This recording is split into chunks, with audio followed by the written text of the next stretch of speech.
Hi, we're going to make some basic sauerkraut. So I'm just going to use 2 heads of cabbage today, which will make a good 2 quarts or so.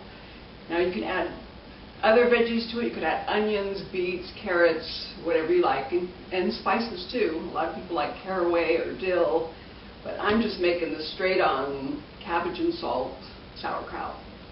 We'll have other variations in the book that you can make. I'm going to save these outer skins because I'm going to cover the top of the grated sauerkraut with that at the end.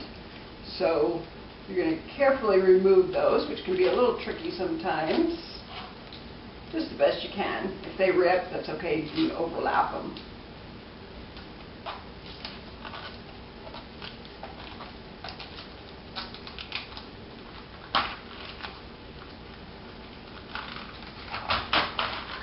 Okay, that should be plenty to cover.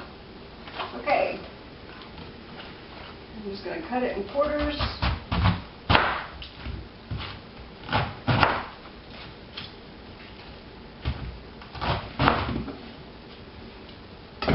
Now, I use a mandolin, but you can just slice it thin with a knife. That works too.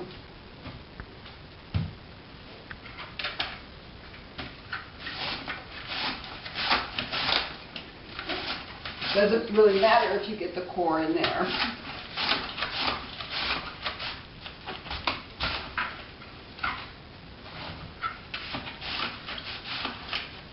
So what you're going to do is you're just going to go ahead and shred a couple of halves.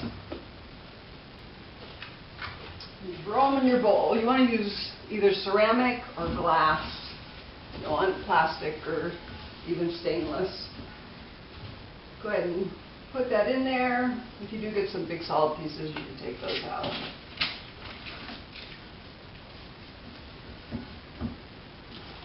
And we're just going to make a few layers. So sprinkle that. For 2 cabbages, I'm going to end up using about 2 tablespoons of salt.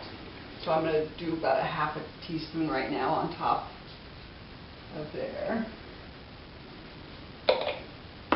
If you have a pestle, preferably this one is ceramic and can potentially break the glass. If you have a wooden one, that would work better. But you're just going to mash it a little bit just to get those juices started. And this step actually isn't totally necessary either. It'll work without doing it.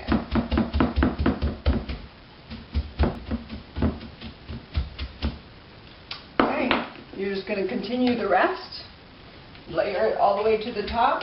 So I'm going to have, if I do 2 each, I'll have 4 layers, right? And then we'll cover it. So with sauerkraut, you don't actually add any liquid. All the liquid comes from the cabbage. Some cabbage is going to have a lot more water in it than others. So hopefully you don't have to add any, but if you don't get enough liquid, you can add it. So after 24 hours, if you don't have enough liquid to cover the cabbage, you can actually add a cup or 2 of brine. You're going to use about a tablespoon of salt per 2 cups of water and just pour it right over the top. That's why we pound it. The pounding actually gets the salt into the cabbage that pulls out the juice. Okay, so after you've got it all in there, you're going to take your cabbage leaves and put them on top. And actually, to get them to lay flat, you might even have to take out some of this heavy stuff.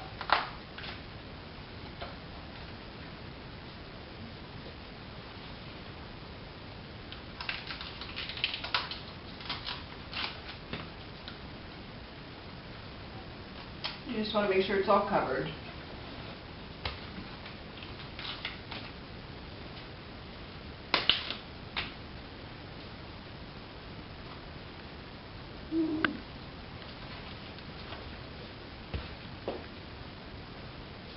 Okay. So, next we're going to grab a plate. Okay, so we covered up the shredded cabbage with the leaves that we took off of the outside of the cabbage, so it's all covered. Now we're going to cover that with a plate.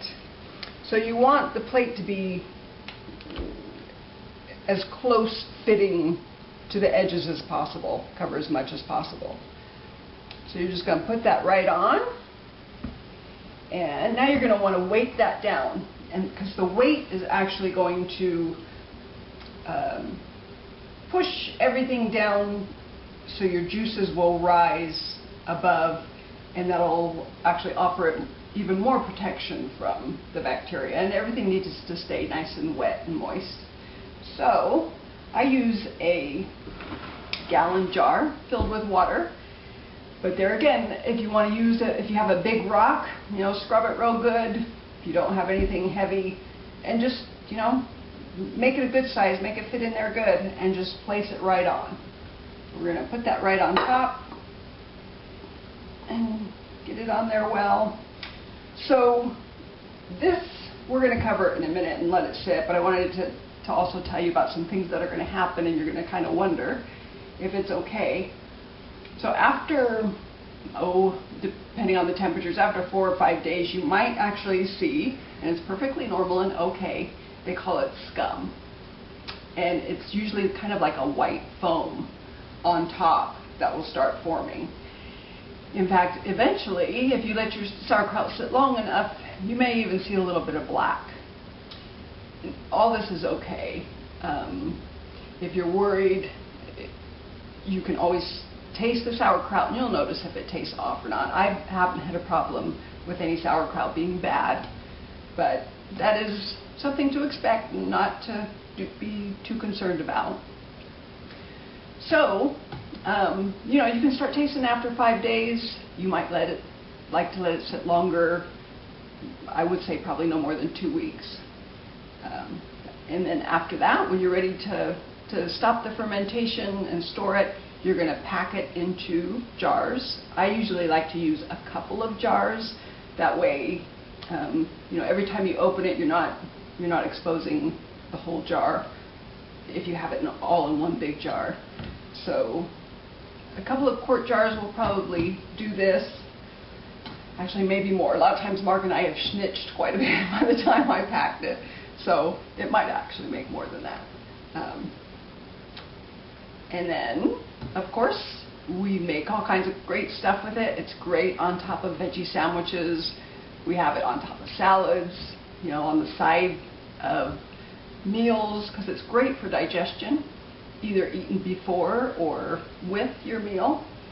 Lots of good beneficial bacteria in there. It helps digest proteins. Just all around great thing.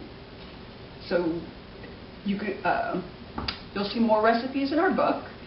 In fact, this basic step right here, just the layering of vegetables with salt, you can do all root vegetables if you like turnips and rutabagas and beets and carrots. You would want to grate them in julienne strips instead of just thin slices, because thin slices will actually all just pack together and they won't ferment properly. So if you do root vegetables and things like that, you want that a little bit of air space so they ferment properly. But that's all you're going to do is grate and make a few layers with your salt and let it sit. Pretty easy stuff. Okay, so from this point on, all we have left to do is cover it up with any type of cloth you like. You can use a towel or anything. It should breathe. It's just to keep the dust and any other critters or anything else out of there. And for the first 24 hours, every couple hours or so, you're going to want to push on this jar in order to get the juices to rise above the plate so everything is covered. Everything needs to stay covered. It protects it from other bacteria and so forth. So if that doesn't happen, if your cabbage doesn't contain enough juice to rise above this plate, you're going to want to add your extra brine.